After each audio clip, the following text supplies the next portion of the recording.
बिस्मिल्लाहिर्रहमानिर्रहीम। अस्सलाम वालेकुम नाज़रीन, मैं हूं डॉक्टर अली और आप देख रहे हैं मेरा फेसबुक और यूट्यूब चैनल। नाज़रीन, बड़ी अहम तरीन डेवलपमेंट्स हैं, बहुत बड़ी खबर आपके साथ हम शेयर करने जा रहे हैं कि मशरिक़ वुस्ता में एक बार फिर हालात कशीदा हो गए हैं। ईरानी बहरी जहाज़ के ऊपर अमरीकी कमांडोज ने कब्जा कर लिया, जिसके बाद ईरान ने अमरीकी बहरी जहाज़ों पर हमले शुरू कर दिए हैं। खलीज ओमान में इस वक्त ताज़ा तरीन क्या अपडेट्स हुई हैं, जबकि ओमान की जो तेल तंसीबात हैं उनके ऊपर ड्रोन हमला हुआ है। इस वक्त मामलात खासे कशीदा हो गए नाज़रीन, इसकी तमाम तर डिटेल्स आपके साथ हम शेयर करेंगे। वीडियो की तफसील में जाने से पहले अगर आपने हमारे चैनल को सब्सक्राइब नहीं किया हुआ तो आपसे गुजारिश है काइंडली इसको सब्सक्राइब कर लें और बेल आइकन को ज़रूर दबा दें ताकि हमारी आने वाली वीडियो सबसे पहले आप तक पहुँच सकें। नाज़रीन, हम आपके शुक्रगुजार हैं जो आप हमारे वीलॉग्स को देखने के लिए वक्त निकालते हैं और कमेंट सेक्शन में अपनी मोहब्बतों का इजहार भी करते हैं। नाज़रीन, इस वक्त सूरत हाल बड़ी तेज़ी से बदल रही है, मामलात खासे जो है वो कशीदा हो रहे हैं। मशरिक़ वुस्ता के अंदर एक दफ़ा तो खबरें आ रही होती हैं कि मामलात बड़े बेहतर तरीके से चल रहे हैं और किसी लम्हे भी जो है वो राब्ते हो सकते हैं। यहाँ तक कि ये भी खबर आई कि ईरान का जो आलमी एटमी तवानाई एजेंसी है उसके साथ रब्ता हुआ है, यानी कि जोहरी मामला जो है वो किसी तरफ लगने वाले हैं। एक तरफ तो ये सब, दूसरी तरफ नाज़रीन अमरीकी सदर डोनाल्ड ट्रंप कोई ना कोई शगुफा ऐसा छोड़ देते हैं कि जिससे कभी लगता है कि मामला ठीक हो रहे हैं, कभी लगता है जी बिल्कुल कुछ हो ही नहीं रहा। डोनाल्ड ट्रंप ने कह दी कि मुझे यूरेनियम के ऊपर कोई मुआहदा करने की जरूरत ही नहीं है। अच्छा जी, एक स्टेटमेंट आज ये आई है। फिर उसने कहा जी मुझे ईरान के जो सुप्रीम लीडर हैं आयतुल्ला सैयद मुज्तबा खामनेई, उनसे मिलने की कोई ख्वाहिश नहीं है। अभी कल अमरीकी सदर कह रहे थे कि मैं उनसे मिलना चाहता हूं, आज वो कह रहे हैं मुझे कोई ख्वाहिश नहीं है। साथ ही वो कहते हैं जी कि मेरी जिंदगी और मौत का मसला है कि जी यूरेनियम जो है वो ईरान की वो तबाह होनी चाहिए, हम अपनी फौज भेज के उसको तबाह कर देंगे, ईरान हमें बताए कहाँ पे है। तो साथ ही साथ जो है वो कहते हैं जी कि IAEA के जो सरबराह हैं वो रब्ता करते हैं राफेल ग्रोसी। तो उसके साथ जो है वो खबर आती है जी कि अमरीकी सदर जो है वो कह रहे हैं कि मुझे तो मुआहदा करने की जरूरत ही नहीं है। अब नाज़रीन हुआ यह है कि स्ट्रेट ऑफ हॉर्मज़ के अंदर ईरान के एक बहरी जहाज के ऊपर अमरीकी कमांडोज ने, अमरीकी नेवी के जो कमांडोज हैं उन्होंने कब्जा कर लिया। ये जहाज जो है वो नाज़रीन स्ट्रेट ऑफ हॉर्मज़ से तेल की जो तरसील है वो कर रहा था और जैसे ये गुजरा, हालांकि पिछले कुछ दिनों से मुसलसल जहाज गुजरे हैं लेकिन उनकी जानिब से कोई कार्रवाई नहीं की गई। लेकिन अभी जो है जैसे ये जहाज गुजरने की कोशिश कर रहा था तो अमेरिका ने उसके ऊपर हमला करके उसे कब्जे में ले लिया, जिसके बाद ईरान की जो पासरानी इनकलाब है उनकी नेवल फोर्सेस ने खलीज ओमान में अमरीकी बहरी जहाज के ऊपर हमला किया है और दोनों तरफ से फायरिंग का तबादला हुआ और बताया ये जा रहा है कि उसके बाद खलीज फारस के पानियों में से अमेरिका का ये बहरी जहाज जो है वो भाग निकला। तो इस वक्त नाज़रीन सूरत हाल खासी कशीदा है। एक तरफ तो जो खलीजी ममालिक हैं वो इस बात पे शुक्र अदा कर रहे हैं कि चले मामलात किसी तरफ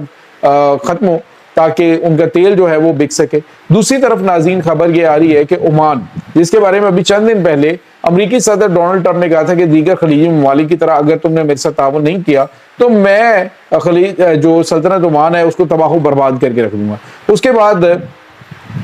जो ओमान के बादशाह हैं उन्होंने वाज़ेह तौर पे कहा कि ईरान के साथ जो हैं वो मुआशी ताल्लुकात और मुआशी एग्रीमेंट ज़्यादा करें और इनके साथ दिफाई ताल्लुकात भी बढ़ाएं। जिसके बाद नाज़रीन आज जो है जो इनका मिनल फलाह है, ये इनका एक बेसिक टर्मिनल है इनका तेल का,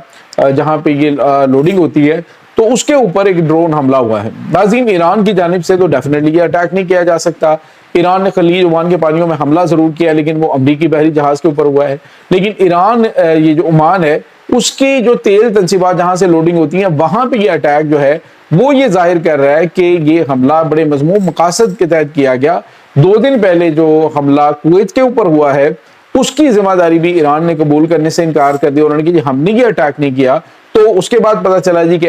जो अमेरिकन वेपन्स हैं वो इसमें इस्तेमाल हुए हैं और अब नाज़रीन जो अमीनल फलाह है वहां पर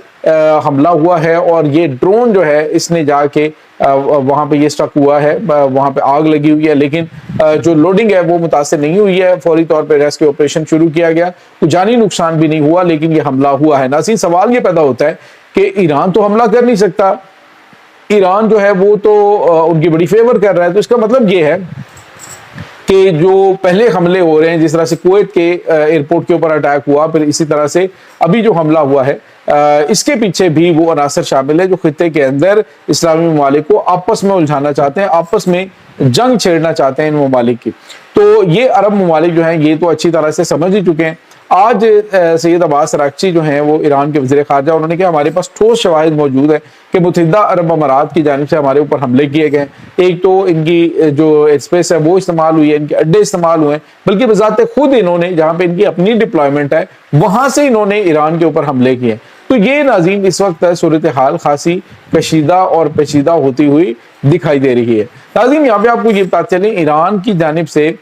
جو اٹیکس کیے گئے ہیں ان میں انہوں نے واضح طور پہ کہہ دیا، جو حملے وہ کرتے ہیں کہ جی ہم یہ حملے کر رہے ہیں، متحدہ عرب امارات کے اوپر اٹیک کیے، انہوں نے کہا جی ہم نے کیے، جو نہیں کیے تھے انہوں نے نہیں مانے۔ تو اب جو ہے وہ ناظرین خطے کے اندر صورتحال خاصی کشیدہ ہوتی ہوئی دکھائی دے رہی ہے۔ امریکی صدر ڈونلڈ ٹرمپ جو ہیں وہ کبھی کوئی بیان دیتے ہیں، کبھی کوئی بیان دیتے ہیں۔ ایران کی جو تیاریاں ہیں وہ بھی یہ ظاہر کر رہی ہیں کہ ایران کے آج محسن رضائی جو کہ ایران کی سپریم لیڈر کے جو سپوکس پرسن ہے وہ بھی ہیں اور ایران کی پاسداران انقلاب کے کمانڈر ہیں، انہوں نے آج واضح الفاظ میں کہا ہے کہ امریکہ باز نہیں آئے گا، امریکہ ایک حملہ ضرور کرے گا، لیکن اس حملے کا جو جواب ہم دیں گے اس جواب کے بارے میں انہوں نے سوچا بھی نہیں ہوگا کہ کتنا خوفناک اس کا جواب ہوگا اور رد عمل اتنا شدید ہوگا کہ امریکہ سے سنبھالا نہیں جائے گا۔ ناظرین امریکہ کو بھی اس وقت اندازہ ہو چکا ہے کہ معاملات خاصے کشیدہ ہیں۔ ایران اس وقت آج جو ہے وہ اس کا ایک پوڈ کاسٹ ہے لیری جانسن کا، جو ان کی سابق انٹیلیجنس چیف ہے، انہوں نے انکشاف کیا کہ کم از کم ایران کے پاس 3 ایٹمی ہتھیار موجود ہیں، کم از کم 3 ایٹم بم ایران کے پاس موجود ہیں جس کے انہوں نے تجربات نہیں کیے ہوئے۔ تو ناظرین ایران بھی ایسا مطمئن ہو کے جواب ان کو دے رہے کہ ٹھیک ہے ہم ایٹمی دھماکے نہیں کرتے، لیکن ایران نے بالکل اپنا جو ترکش ہے اس کو خالی نہیں کرنا، کیونکہ امریکہ کے بارے میں ان کے جو معاملات ہیں وہ بالکل بھی سیٹسفیکشن والے نہیں ہیں۔ یعنی بجائے اس کے کہ وہ ایران وہ اس سے مطمئن ہوتے، انہوں نے کہا ہم جنگ بندی ضرور چاہتے ہیں لیکن ہم اپنی جو ڈگنیٹی ہے اس کے اوپر کسی قسم کی کوئی آنچ نہیں آنے دیں گے، جو قوم نے قربانیاں دی ہیں اس کے اوپر کسی قسم کی آنچ نہیں آنے دیں گے، جو ہماری لیڈرشپ شہید ہوئی ہے ہم ان کے ساتھ غداری نہیں کریں گے، کوئی بھی ایسا فیصلہ نہیں ہوگا جو امریکی مفادات میں، ہم ایرانی مفادات کے فیصلے کریں گے۔ ناظرین ایران کی اس وقت بڑی تعداد فوج کی، یعنی جو بھرتیوں کی اگر بات کی جائے تو بہت بڑی تعداد جو ہے وہ ایرانی فوج کے اندر پہلے ہی بھرتی ہو چکی ہے، رضاکاروں کی بہت بڑی تعداد ہے۔ تو جو امریکہ کے خواب تھے، جو امریکہ نے سوچا ہوا تھا کہ ہم گراؤنڈ فورسز جو ہیں وہ ایران میں داخل کریں گے، یہ کریں گے وہ کریں گے، تو اب بالکل یوں سمجھ لیجئے کہ یہ ناممکنات میں سے ہے کہ ایران کے خلاف یہ کاروائیاں کریں، کیونکہ ایران اس وقت مکمل طور پہ تیار اور مکمل طور پہ کانفیڈنٹ بھی ہے کہ ہم اس جنگ کو جیتے ہوئے ہیں، اور دنیا اس وقت امریکہ کو دیکھ رہی ہے اور امریکہ سے راستے الگ کر رہی ہے، کیونکہ انہیں اندازہ ہو گیا ہے کہ امریکہ کے پیچھے جو انہوں نے نیت باندھی ہوئی تھی وہ اب امریکہ کا جو سارا بھرم تھا وہ ایران نے توڑ کر رکھ دیا ہے۔ اور یہی چیز جو ہے وہ ڈونلڈ ٹرمپ کو اور خاص طور پر ان کی جو کابینہ ہے اور اس کے بعد جو سینٹ ہے ان کا، وہ سارے کے سارے جو ہیں وہ اس چیز کو دیکھ کے پریشان ہے کہ اگر ایک بڑی جنگ امریکہ ایران کے ساتھ سے شروع کر دیتا ہے، ایک اور جنگ، تو پھر معاملات بڑے خوفناک ہو سکتے ہیں۔ یہ ناظرین اس وقت تازہ ترین اپڈیٹس ہیں، اس تمام صورتحال کے بارے میں آپ کا کیا کہنا ہے؟ کمنٹ سیکشن میں اپنے خیالات کا اظہار ضرور کیجیے گا۔ انشاءاللہ بہت جلد ملتے ہیں ایک نئی ویڈیو میں، تب تک کے لیے اپنا بہت سارا خیال رکھیے گا۔ اللہ بارس۔